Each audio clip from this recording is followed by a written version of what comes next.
Más profunda que la necesidad de comida, aire o agua es nuestra necesidad de sentido, de saber que nuestras vidas valen para alguna cosa.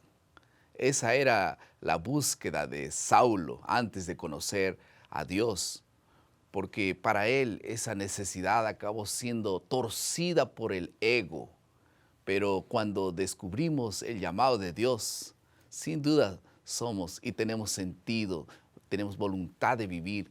Somos como los Porches que son hechos para correr. El enfoque de la lección de esta semana es reconocer que no hay lugar más seguro y gratificante para estar que dentro de los límites de la voluntad de Dios. Por eso, al oír el llamado divino, Pablo respondió de manera devota y desde entonces el mundo nunca más fue el mismo. Vamos a pasar a la segunda parte de nuestro bosquejo. ¿Qué tal, amigos? Bienvenidos al bosquejo de la lección de la escuela sabática. Una vez más aquí juntos para repasar la palabra de Dios relacionada con la lección de este trimestre que habla sobre los misioneros. Y para poder comentar esta lección, que es la lección número 11 y que tiene como título Pablo, antecesores y llamados, vamos a tener un invitado especial, una vez más el pastor Marcos Bonfín, quien es director del Ministerio de la Familia aquí en la División Sudamericana. Bienvenido, pastor. Es otra vez un privilegio estar con este grupo que está estudiando el resumen de la lección hoy. Gracias. Vamos ahora a hacer una oración, pedir a Dios que nos guíe, ¿no? Porque este es un momento especial que no es un estudio cualquiera, es un estudio de la palabra de Dios. Por favor, guíenos en la oración. Señor, estamos reunidos, parando con nuestras actividades para oír tu voz. Vamos a estudiar la vida de un pionero, de un evangelista, Pablo, y queremos sacar de este estudio lecciones para nuestra vida, no solo para saber, sino para vivir lo que vamos a aprender. Amén. Así quédate con nosotros, envía tu Espíritu Santo, rogamos en el nombre de Jesús. Amén.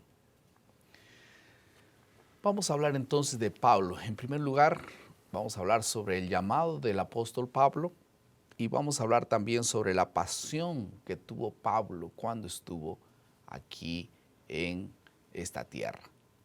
El llamado de Pablo, entonces, ¿cómo ocurrió el llamado de Pablo? Pero antes del llamado, ¿a qué se dedicaba Pablo? ¿Quién era Pablo? Aquel famoso Pablo del Nuevo Testamento. Bueno, socialmente era un hombre muy bien establecido en su círculo social, porque no solo tenía una buena reputación con los judíos, sino que él también era ciudadano romano. La palabra de Dios nos dice eso en Hechos capítulo 22, los versículos 25 al 28. Dice, pero cuando le estiraron con correas, Pablo dijo al centurión que estaba presente, ¿os es lícito azotar a un ciudadano romano sin haber sido condenado? Cuando el centurión oyó esto, fue y dio aviso al tribuno diciendo, ¿qué vas a hacer? Porque este hombre es ciudadano romano. Vino el tribuno y le dijo, dime, ¿eres tú ciudadano romano? Él dijo, sí. Respondió el tribuno, yo con una gran suma adquirí esta ciudadanía. Entonces Pablo dijo, pues yo la tengo de nacimiento. O sea, él no compró eso. Otra cosa es que Pablo era fariseo, y eso podemos leer en Filipenses, el capítulo 3, el versículo 5. Filipenses, capítulo 3, el versículo 5. Los fariseos eran una línea de religiosos judíos de los más conservadores en ese tiempo, ¿no? Muy buenos guardadores del sábado, de la ley, fieles a la ley, pero muchos de ellos veían a la ley como una manera de obtener la salvación, que es el legalismo. Así como también habían fariseos sinceros, ¿no? Había, claro. Y él dijo, Filipenses 3:5, circundado al 8º día, del linaje de Israel, de la tribu de Benjamín, hebreo de hebreos, en cuanto a la ley, fariseo. Los fariseos eran buenas personas para vivir cerca, eran buenos vecinos. No sé si en aquel tiempo una madre podría decir muy, muy orgullosa, mi hijo es fariseo, ¿no? Claro. Porque eran personas que estaban realmente en el liderazgo religioso del pueblo. Pero por causa de algunos o muchos de ellos, este prestigio fue cayendo porque una de las características del fariseísmo, según lo que menciona la Biblia, Jesús después, era que ellos tenían el conocimiento de la verdad, solo que no la practicaban, ¿no? Y entonces no había coherencia entre lo que ellos sabían y entre lo que ellos vivían. Y Jesús habló mucho en contra de ellos. Y la levadura de los fariseos habla un poco Claro. también. Pero un otro punto que me llama la atención en la vida de Pablo es que él era fabricante de tiendas. Aquí está en el capítulo 18 de Hechos, el versículo 3. Y como era del mismo oficio, se quedó con ellos y trabajaban juntos, pues el oficio de ellos era hacer tiendas. Para los judíos era una razón de orgullo tener algún oficio. Todo el muchacho judío no podía ser judío si no supiera hacer algo con sus manos. Alguna manualidad, carpintería. Jesús era Claro, carpintero. no sé, yo no conozco hasta hoy algún judío pobre, porque ellos son enseñados desde pequeños a mantenerse a sí mismos. Y esto habla de el que ama el trabajo, normalmente tiene un buen carácter. Eso habla mucho de Pablo. Y esto ayudó en su trabajo después como un misionero de autosostenimiento. Y estas características de Pablo después ayudaron mucho en lo que él hizo, ¿no? Porque Pablo fue y predicó a los judíos con autoridad, pero también predicó a los extranjeros o los gentiles con mucha autoridad. La Biblia dice que era celoso también, ¿no? Eso está en Filipenses capítulo 3, los versículos 6 en adelante. En cuanto a celo, perseguidor de la iglesia. En cuanto a la justicia que es en la ley, irreprensible. Pero cuántas cosas eran para mi ganancia, las he estimado como pérdida por amor de Cristo. Pero el que nos llama la atención en este punto es que era realmente celoso, irreprensible. Lo que hacía, lo hacía bien, aunque estaba equivocado, ¿no? Pero solo una cosa muy rápida, es que hacer lo que es correcto no significa que por dentro estamos de acuerdo con lo que estamos haciendo exteriormente. Yo puedo hacer lo que es correcto, pero mi mente puede no estar correcta. No está conectado. Por ejemplo, puede ser que yo no adultere, pero en mi mente tengo ganas de adulterar. Puede ser que yo no robe, sea correcto, pero me encanta el robo.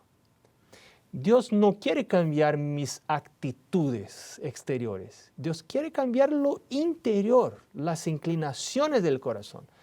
Eso es lo más importante. Ese era el problema de los fariseos. Ellos lo hacían muy bien, pero el interior estaba corrompido, como de nosotros también, si no hay un cambio por parte del Espíritu Santo. Y un asunto que me llama mucho la atención es que Saulo, antes de conocer a Dios, él estaba realmente fuera del camino, porque él estaba persiguiendo a los que eran del camino, según lo que dice Hechos. Y él mismo no estaba en el camino. Creía que estaba en el camino, pero estaba fuera del camino. En segundo lugar, él vivía en la oscuridad, porque cuando quedó ciego en aquel encuentro con Dios, él tuvo que ser guiado por otra persona. Entonces, cuando nosotros estamos sin el conocimiento de la palabra de Dios, estamos en la oscuridad, y Pablo, en ese caso Saulo, estaba ciego, estaba en la oscuridad. En tercer lugar, Saulo no reconocía la voz de Dios, porque cuando Dios le dijo, Saulo, Saulo, ¿por qué me persigues? Él dijo, ¿quién eres? Una característica interesante es que las personas no saben reconocer la voz de Dios cuando están distantes de Dios. Y Paulo o Saulo estaba distante de Dios y cuando Dios le habló no sabía quién era. En cuarto lugar, no sabía qué hacer, porque cuando le digo, ¿y ahora qué hago? Dios le dice, entonces levántate y anda a la casa de que yo te voy a mostrar, en fin. Y en quinto lugar, Paulo o Saulo era despreciado, desprestigiado y sin utilidad. Porque cuando dijeron, Señor, Él puede hacer... No, la gente no quería, no es un perseguidor, no queremos saber, un prestigio terrible entre los judíos, ¿no? Y todo eso fue cambiado. Después pasó a vivir en el camino, pasó a vivir en la luz, pasó a conocer a Dios, pasó a reconocer la voz de Dios para a ser útil.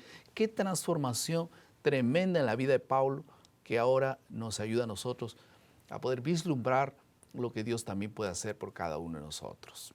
Ahora, ¿qué reconocimiento es importante para poder efectuar con éxito la obra de Dios?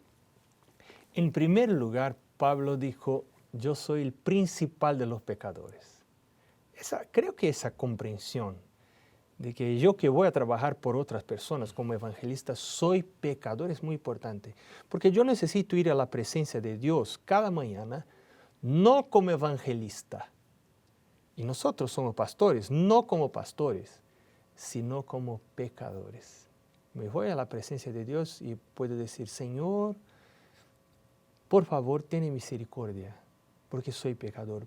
Borra mis pecados con la sangre de Jesús. Otra cosa muy interesante está en 1 Corintios, el capítulo 15, los versículos 9 y 10.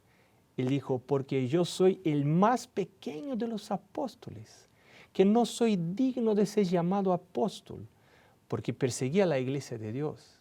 Pero, versículo 10, por la gracia de Dios soy lo que soy, y su gracia para conmigo no ha resultado estéril, sino que he trabajado más que todos ellos, pero no yo, sino la gracia de Dios conmigo. ¡Qué maravilla! Y eso es lo que hace un obrero de Dios realmente exitoso. Ahora queríamos terminar esta parte. ¿Cuál fue la principal misión de Pablo aquí en la tierra? ¿Cuál fue la pasión del apóstol Pablo? ¿Y qué elementos de la misión fueron realmente enfáticos en la vida de Pablo?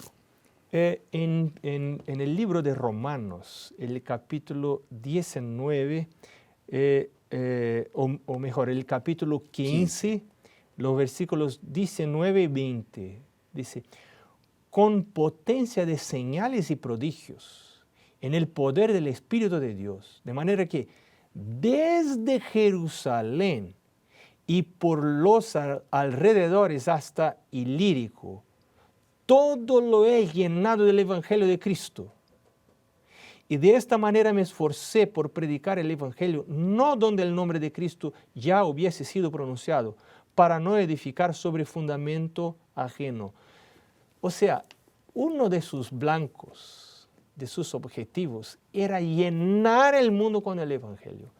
Y él no predicaba donde otros ya había predicado. Él se iba a lugares diferentes, difíciles, otros idiomas, otras comidas, otros grupos sociales. Él se iba. No era confortable, por supuesto. Sin duda, Pablo es conocido como el que estableció la presencia cristiana en diversos lugares de aquel territorio conocido en aquel tiempo, como plantador de iglesias, ¿no? La pasión de Pablo era establecer iglesias en todo lugar. Ahora, él no estableció en todo lugar tampoco, ¿no? Él estableció en lugares estratégicos, él tuvo una estrategia. Él no fue a todas las ciudades, villa por villa, campo por campo.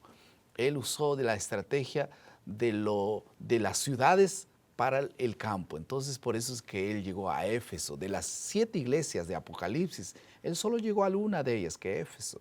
Él llegó a Corinto y llegó a las principales metrópolis de aquel tiempo, donde la gente iba y regresaba a sus lugares. Por eso es que el evangelio se esparció por todos los lugares. Hay cartas inclusive en la Biblia que él escribió a algunas personas en alguna iglesia que él nunca fue, solo por carta, porque simplemente esas personas ya habían recibido el Evangelio a través de las enseñanzas que él tenía en las grandes ciudades. Y ahí es un punto importante, porque no solo él predicaba, sino que también discipulaba y conservaba a las personas, porque seguía volviendo a estas iglesias, visitando, orando con lágrimas por esas personas.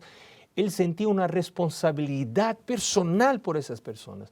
No solo voy a predicar y entonces ya conocen, ya pueden seguir su vida. No, hasta el final él siguió preocupado con esas personas. Era un apasionado. Vamos a pasar a la tercera parte de nuestro bosquejo.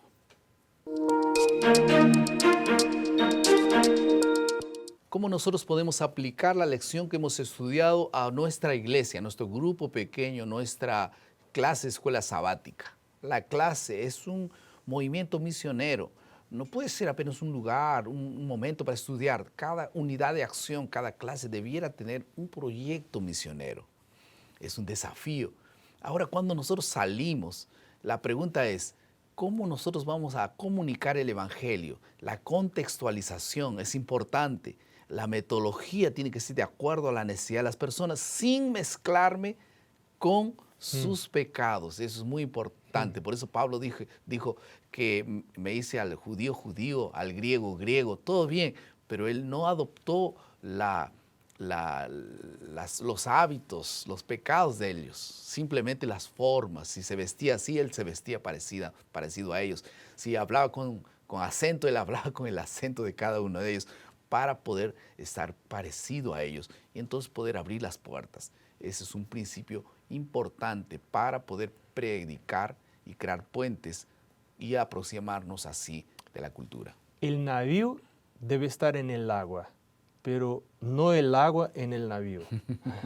Bueno, vamos a pasar ahora a escuchar el comentario del autor de la lección, quien tiene ahora una parte especial para nosotros. Saulo de Tarso, que se convirtió en Pablo, el primer misionero para Jesucristo en el Nuevo Testamento. A partir de aquella experiencia, camino a Damasco, cuando era llevado por sus seguidores en dirección a Damasco, él estaba convencido que había encontrado y escuchado a Jesús resucitado en el camino a Damasco. Eso cambió su vida, pero él tenía una reputación. Él era responsable por arrestar no solamente a hombres cristianos, sino también a mujeres. En aquella sociedad, arrestar a un hombre era suficientemente malo, pero arrestar a las mujeres era algo extremadamente grave, que probablemente amenazó la vida de muchos cristianos en aquel periodo. Entonces, ¿qué haría ahora para cambiar su reputación y para convencer a las personas que sus antiguos enemigos ahora eran sus compañeros cristianos? Creo que es lo mismo para cualquiera que haya sido llamado como misionero.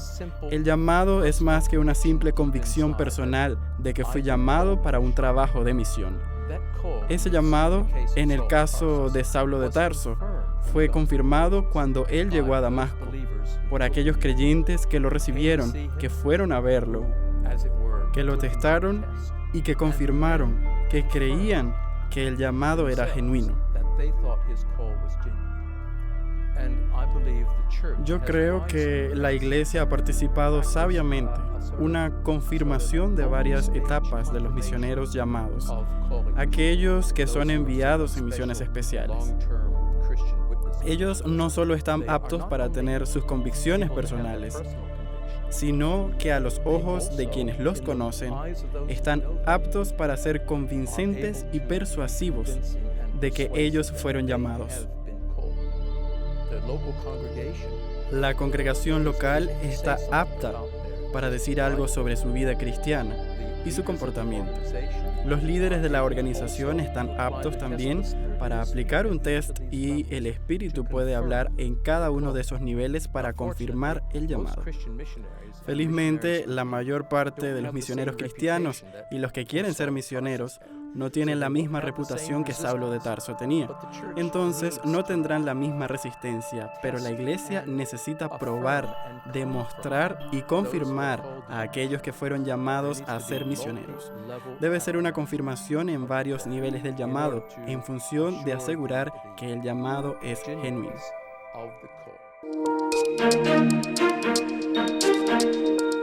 Muchas gracias por estos lindos comentarios del autor. Fueron comentados por nuestro grupo para poder tener una palabrita aquí en medio de nuestro bosquejo.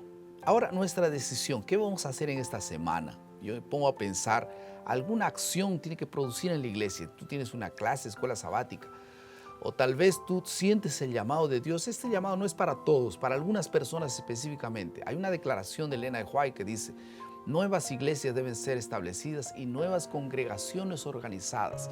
Este debiera ser el gran desafío de la iglesia, establecer nuevas iglesias, tal vez un barrio que no tiene presencia, o tal vez una villa, o tal vez una ciudad cercana donde no hay presencia adventista y nadie quiere ir, nadie puede ir, entre comillas. Tal vez tú has sido llamado, tu clase ha sido llamada. ¿Por qué no oramos por eso? Desde nuestros primeros tiempos el planteo de iglesia ha sido visto como una opción extra. Hoy es realmente una necesidad imperiosa. Toda iglesia tiene que quedarse embarazada para tener un nuevo hijo. La iglesia que no produce hijos, iglesias, es una iglesia que quedó estéril.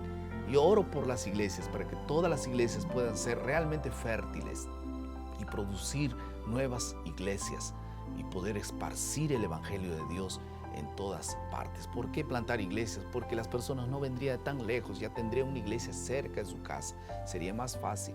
Y Dios bendiga esta labor. Si tú sientes ese llamado del Señor, ora conmigo, vamos a orar por eso. Querido Padre, muchas gracias por tu palabra. Bendice, Señor, a muchas personas que sienten en su corazón el llamado de Dios para ir y establecer nuevas iglesias. Tú, Señor, por favor, provoca eso y cuida y guía ese proceso. En el nombre de Jesús. Amén.